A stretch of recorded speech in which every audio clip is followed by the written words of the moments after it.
전국에 아마 그 핵으로 부상한 것 같아요. 예. 저는 이걸 보면서 이제 그 신재민과 김동연의 어떤 관계, 제가 작년에도 김동연에 대해서 굉장히 비판을 많이 했습니다. 예, 사실은 그렇죠. 예. 이 김동연 씨가 이번 신재민의 어떤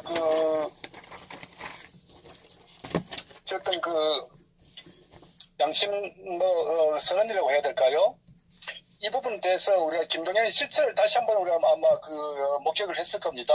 그런데 저는 이런 김동연 씨의 어떤 이런 행태에 대해서 제가 우선은 신재민 씨 관련해서 간단히 정리하고 제가 좀 김동연과 자한당 관련해서 말씀드리고 하는데요. 예. 사실은 이제 우리가 이미 다 알고 있다시피 가정이든 국가든 간에 어떤 부채를 많이 지면은 바람직하지 않죠. 기본적으로 그렇지 않습니까? 예. 기업이든 개인이든 국가든 그렇기 때문에 사실은 국가 부채를 발행하는 것도 불가피하게 비용과 예산이 이제 불가피하게 필요한데 이제 어떤 세원이 확보가 안 됐을 경우에 그때 불가피하게 이제 국가 부채를 발행을 하거든요. 결국은 부채를 발행한다는 것은 이제 그만큼 이자가 발생되기 때문에 어떤 정부의 어떤 재무 상태가 나빠지고 그건 사실은 그게 심해지면은 국가 모라토리엄 같은 그런 상황이 발생되죠. 그래서 사실은 이 경제에 대한 이 관리는 굉장히 중요한, 특히 경제 책임자는. 예. 그런데 어쨌거나 이 신재민 전 사무관이 폭로한 것도 사실은 굉장히 두 가지라는 핵심이 KTNG 인사에 청와대가 개입했다는 거, 또 서울신문사 사장에 대한 개입한 거, 이 부분에 대해서는 이미 팩트로 신재민 전 사무관이 이제 명확하게 자기한테 양심 선언을 한 거고. 그러니까 저는 기본적으로 현재 이 종북 주사파 정권에 대한 비판은 이루 열거할 수 없을 정도로 워낙 많기 때문에 어떤 탄생 초기부터 저는 현 정권을 정상적 정권이라고 이제 규정하지 않기 때문에 어떤 부정 정권이고 부패 정권이고 무능 정권이다. 예. 그래서 시작부터 잘못됐기 때문에 저는 그거는 차치하고라도 어쨌거나 최근에 벌어지고 있는 이런 이 사태에 대해서 이 인사 개입도 지난번 김태우 수사관의 어떤 이 민간인 사찰권도 같이 물려있는 부분이죠, 사실은. 그런데,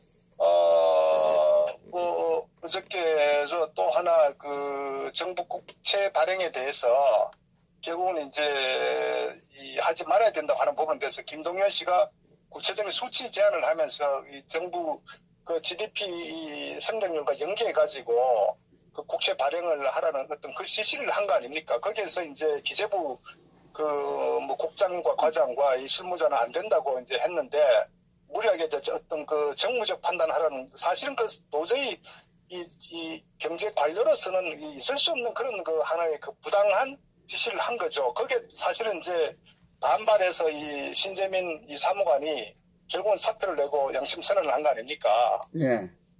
그래서 저는 이 신재민 전 사무관의 양심 고백은 굉장히 어떤 우리가 박수를 쳐야 되고 또 보호해야 되고 앞으로 제2, 제3의 어떤 신재민 사무관 같은 어떤 관료가 계속적으로 전 이어져야 된다. 그래서 현 정권의 어떤 실체를 적나라하게 우리가 국민들에게 알려야 된다. 저는 그렇게 생각을 하고요. 그 부분은 우리 많은 국민들께서 관심을 가져야 된다고 봅니다. 자, 그러면 제가 오늘 초점은 사실은 신재민 씨에 대해서는, 사무에 대해서는 이제 많은 언론을 또 유튜브나 방송을 통해서 알고 계시기 때문에 저는 오늘의 초점은 김동연 전 경제부총리에 대해서 초점을 좀 맞추고자 합니다. 왜냐하면 이미 이제 김동연이라는 인물에 대해서는 사실은 일반적으로 정치계에서는 사실 굉장히 심지어 자한당 같은 경우도 김동연 씨에 대해서 굉장히 어떤 호평과 긍정적인 어떤 반응을 보였어요, 작년 같은 경우에. 그런데 이제 우리가 하나 잊지 말아야 될 부분은 이 김동연 씨는 소득주도 성장론, 소위 말해서 이 장하성 정책실장이 추진했던 그 정책에 대해서 오히려 신재민 어떤 전 사무관처럼 거기에 대해서 정말 부당한 어떤 정책이라고 강력한 비판과 반발을 하면서 오히려 본인이 어떤 사퇴를 한다거나 해서 어떤 정부의 경종을 울려야 되는데 이 장하성과 둘이 짝짝꿍이 돼가지고 이 소득 성장론에 대해서 굉장히 어떤 그 함께 호응을 하면서 추진해 왔단 말이에요. 예. 그런데 저는 왜 김동연 전 이 부총리에 대해서 정말 할 수 있는 모든 어떤 그 표현을 해서 제가 비판을 하고 싶냐 하면은 우리가 탄핵 사태 때 같은 경우도 이게 불법 아닙니까?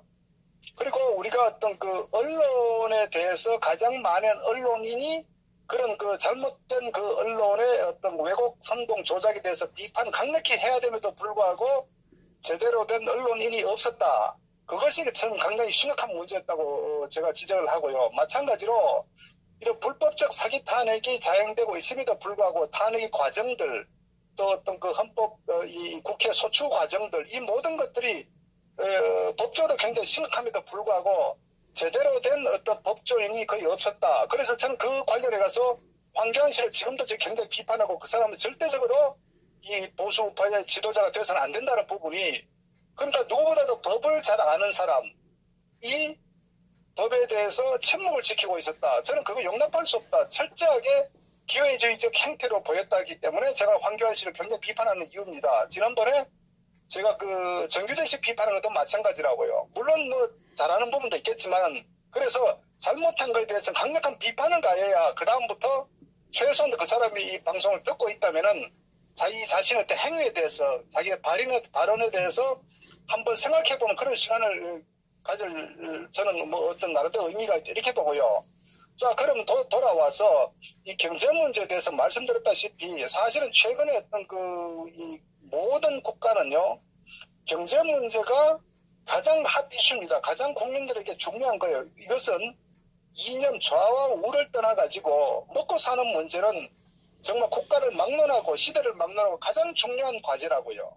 자, 그렇다면은 현재 이 김동연 씨 같은 경우는 이명박 정부 때부터 박근혜 정부 때 해서 어떤 고위 관료를 경제 관료를 지냈지 않습니까? 예. 그러면 특히 그 국가 경제에 대해서 어떤 흐름에 대해서 너무나 누구보다도 잘 안다고 봐요. 예. 어떤 국가 어떤 거시 정책이나 어떤 경제적 직접 위반하고 어떤 그 자금을 또 관리하고 했기 때문에 그러면 우리가 하나 분명히 인식해야 될 게 그 박근혜 정부 때 이 4대 국정 개혁 과제 중에 중요한 게 이제 연금 개혁이 또 굉장히 중요한 이슈였단 말이에요. 우리 그 노후에 어떤 그 굉장히 중요한 어떤 그 문제고 또 우리 젊은이들의 향후에 어떤 이 부담해야 될 정말 엄청난 세금 부담이 가중되기 때문에 그래서 이 공무원 이 연금 개혁에 대해서 얼마나 박근혜 대통령께서 이걸 정말 심려를 기울이는 과제였습니까? 마찬가지로 그 당시에 노동법 같은 경우는 마찬가지였거든. 어떤 근로 유연성 문제하고 또 서비스 발전법도 마찬가지. 이 모든 것들이 결국은 경제를 살리기 위해서 단기적인 경제 처방도 중요하고 앞으로 대한민국이 결국 부담해야 될 어떤 미래의 어떤 경제적인 그 문제를 사전에 미리 어떤 구조 개혁을 통해서 우리 후세들에게 어려움을 전가시키지만 이것이 사실 박 대통령의 어떤 경제적인 철학이고 정책이었단 말이에요. 지도자는 바로 그것이 오늘의 어떤 인기보다는 내일의 미래의 어떤 그 국가와 국민을 위해서 어떤 지금 당장 욕을 얻어먹더라도 정책을 펴는 게 그게 진정한 지도자입니다.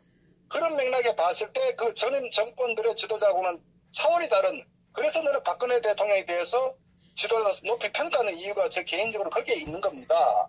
자, 그렇다면은 이 김동연 씨 같은 경우는 누구보다도 이 대한민국 경제 어떤 그 문제점, 소위 말해서 이 강성노조로 인해서 대한민국 제조업이 경쟁력을 상실해 가고 있다는 거. 그리고 심지어 이 강성노조가 정치에 개입해서 국정 전반을 완전히 흔들어버리는 이런 아주 일종의 대한민국의 악의 축이라고 규정해도 전혀 어떤 잘못됨이 없을 정도로 심각한 문제다 이거죠. 그리고 어쨌거나 대한민국의 어떤 그런 경제 어떤 그런 어려움 또 세계 경제가 호황에도 불구하고 대한민국 경제가 이렇게 어려워지고 이 과정들은 전 김동연 경제부총리는 너무나 잘 알고 있는 당사자다. 이런 사람이 이런 신재민 씨 사무관 같은 경우도 보면은 나름대로 굉장히 자기 어떤 국가관 공무원 관에 대해서 아주 철저한 사람이라는 것을 우리가 지금 인식하고 할 수 있지 않습니까? 그렇기 때문에 잘못된 부분에 대해서 자기가 어떤 맡고 있는 어떤 어떤 정부의 예산 문제 이런 문제에 대해서 분명히 아니기 때문에 그 소신을 피력한 거 아닙니까? 그런데 위에서 정치적으로 정무적으로 판단해서 하라는 이건요 정치인이라고 하더라도 국가에 어떤 해악을 끼치면 하지 말아야 될 게 저는 그 경제 관료로서 더더구나 경제 총책을 맡고 있는 사람으로서의 어떤 행동으로서 도저히 이해할 수 없는 그런 그 아주 그 심각한 사람이다. 저는 그렇게 판단하고요. 예. 그래서 이 사람이 그 어떤 제가 봤을 때 이 건 외에도 저는 가장 핵심적으로 비판하고 싶은 것이 이 소득주도 성장론 소위 말해서 이 급격한 이 정말 이 최저시급제의 급격한 인상과 결국은 대한민국의 중소제조업 서비스 어떤 분야나 이 벤처기업들이 어떤 그 꿈을 가질 수 있는 이런 주 52시간이라는 황당한 어떤 그 의무적으로 법적으로 제재해버려가지고 대한민국 기업의 성장의 어떤 삭을 잘라버리는 이런 상황을 장하성과 함께 호흡을 맞춰서 결국은 거의 2년 가까이 추진해 왔다. 이것은요 말씀드렸다시피 잘못된 언론에 대해서 정상적 언론이라면 비판하지 않는 거라. 법치가 왜곡되고 무너지는 것에 대해서 법조인이 침묵하는 것이나 특히 이 김동연 씨 같은 경우는 경제를 정말 그 새 정권에 거치면서 어떤 자기가 이 상황을 너무나 잘 아는 사람이 결국은 이 경제에 대해서 오히려 선동해서 대한민국 경제를 완전 몰락의 길로 앞장서서 만들어갔다. 이 인간은요 나라를 팔아먹은 이완용보다도 저는 더 나쁜 인간이다. 저는 그렇게 규정합니다. 김동연 인간은 너무나 기회주의적이고 자기의 어떤 그 입신을 위해서 잘못된 좌파 정부 정책에 브레이크를 걸기는커녕 거기에 한몸이 돼가지고 대한민국 경제를 몰락시킨 저는 그건 굉장히 주역이다 이렇게 봅니다. 그래서 시간이 좀 지난 다음에 이 김동연 전 경제부총리에 대한 평가는 굉장히 냉정하게 이루어져야 된다. 그리고 우리 국민들은 분명히 알아야 된다고요. 사실 이 사람의 어떤 잘못된 기회주의적 행태와 정책에 부안해동하는 어떤 의미에서는 자기가 주동한 이런 그 정책은요. 심지어 지금 현재 수없이 많은 그 서민들, 자영업자들, 소상공인들, 중소제조업체들 고통 속으로 내몰고 있다고요. 수없이 많은 사람들이 자살을 하고 가정이 해체되고 정말 젊은들 꿈이 사라지는 이런 이 결과에 김동연 전 부총리가 중심에 있다는 것을 우리 국민들은 알아야 됩니다. 그래서 신재민 전 사무관과의 이 관계도 물론 당연히 도덕적으로도 정말 어떤 그 전문가로서도 있을 수 없는 그런 행위의 어떤 그 심각한 어떤 저는 그 비판과 반드시 책임과 처벌을 받아야 된다. 저는 그렇게 말씀드리고요. 네. 어쨌거나 현재 그것보다 더 큰 대한민국 경제 몰락의 하나의 당사자, 장본인으로서 이런 상황의 어떤 그 주동자라는 부분을 우리가 잊지 말아야 된다. 자, 그럼 왜 그리고 자한당이라고 했느냐? 아시다시피 최근에요, 자한당의 김동연 씨를 영입하려고 했었습니다. 마치 김동연이가 이 좌파 정권에 맞서 산 어떤 의인처럼, 그래서 일종의 뭐 향후에 잠재된 대선 주자까지도 언급할 정도로 이 자한당에서 김동연을 정말 영입한 그런 이 제안을 할 정도로 그만큼 이 자한당이 썩었다는 겁니다. 이 기회주의자 망국으로 경제를 이끈 이 주동사를 오히려 영입해가지고 자기들 어떤 그 세력 확장의 하나의 그 방편으로 쓰고자 하는 이런 인간들의 사고가 도대체 어떤 사들이 그렇기 때문에 저 자한당은요 자신들의 기회주의 행태를 보이기 때문에 기회주의자 눈에는 기회주의자를 같은 아군으로 보이는 거예요. 그러니까 자한당은 도저히 안 된다는 겁니다. 제가 말씀드린 것은. 그러니까 제가 이 김동연과 자한당은 한 몸이다 보는 거예요. 이런 인간이 소위 보수 우파 정당에 들어와서 또 새로운 또 기회주의 행태를 또 보인다고요. 그러니까 제가 정말 어떤 분노를 터뜨린 이유 중 하나는 제가 말씀드린 이 경제는요 너무나 어떤 큰 파장을 몰고 온다고요. 많은 국민들에게. 그렇기 때문에 이 경제 총책을 맡고 있는 사람은 정말 자기가 국가관, 신재민 씨도 그랬지 않습니까? 공무원에 대한 어떤 자기 각오, 국가관, 거기에 대해서 사무관, 이 4년차 사무관밖에 안 되는 사람이 그런 인식을 갖고 있는데 하물며 경제 관료로서 30년 이상 잔뼈가 굵은 대한민국 경제 어떤 그 현 주소를 꿰뚫고 있는 이런 그 작자가 이 경제의 망국을 이끈 이런 그 어떤 그 사고를 가졌다. 이걸 우리가 어떻게 용납을 하겠습니까? 그리고 그 자한당이 저런 비극자를 데려와서 정치에 이용하고자 하는. 그러니까 자한당은 안 된다는 거예요. 자한당은. 그래서 우리가 맹목적으로 자한당을 지지한다 하는 것은 바로 기회주의 세력에 또다시 한번 농락당하고 놀이개로 전락한다는 것을 알아야 됩니다. 그렇기 때문에 정신이 제대로 박힌 사람을 소위 국민들을 저는 기회주의 정말 정신없이 아무 영혼이 없이 맹목적 지지하는 세력을 우리가 개돼지라고 부르지 않습니까? 예. 개돼지라고 불려도 할 말이 없는 거예요. 오늘날 이 대한민국이 이렇게 몰락하는 데 있어서는 정치권도 중요한 책임이 있지만 그걸 맹목적으로 지지한 국민들에서 큰 잘못이 있습니다.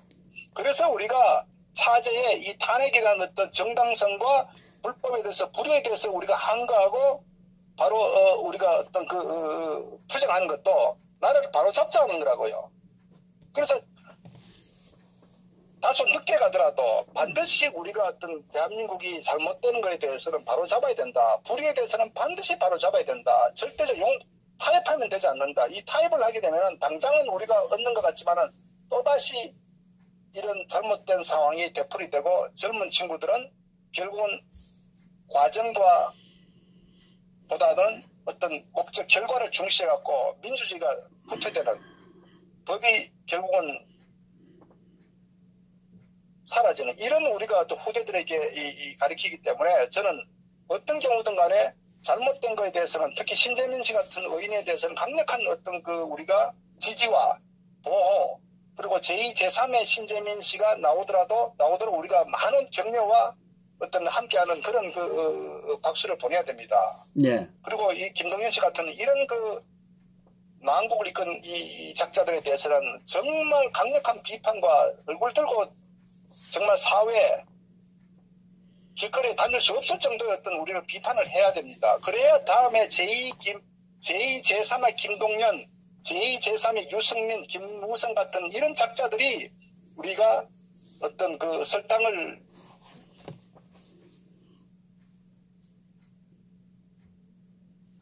여보세요? 네네. 예, 말씀하세요. 그래서 이런 작자 역사에 다시 되풀이되지 않도록 우리가 그런 어떤 저는 분연한 입장을 보여야 된다. 저는 그렇게 생각을 합니다.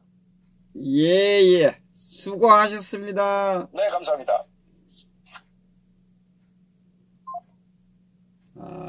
파주 박사님이 비교를 해서 신재민과 김동연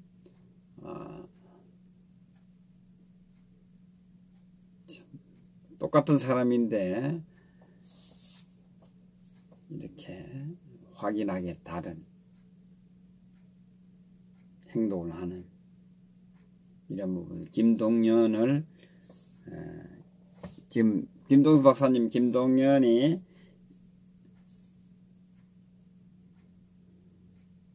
이완용보다 더 나쁜 다고 이렇게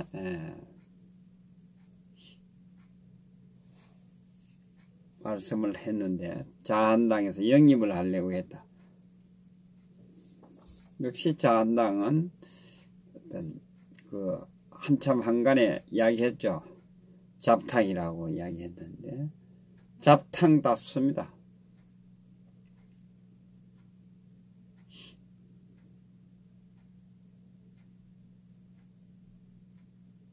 아작은 제 전문입니다.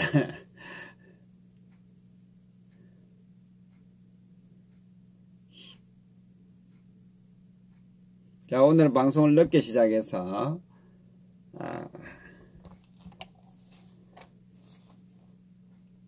갈 길이 바쁩니다. 오늘 우병우 수석님이 나오시는 날이군요.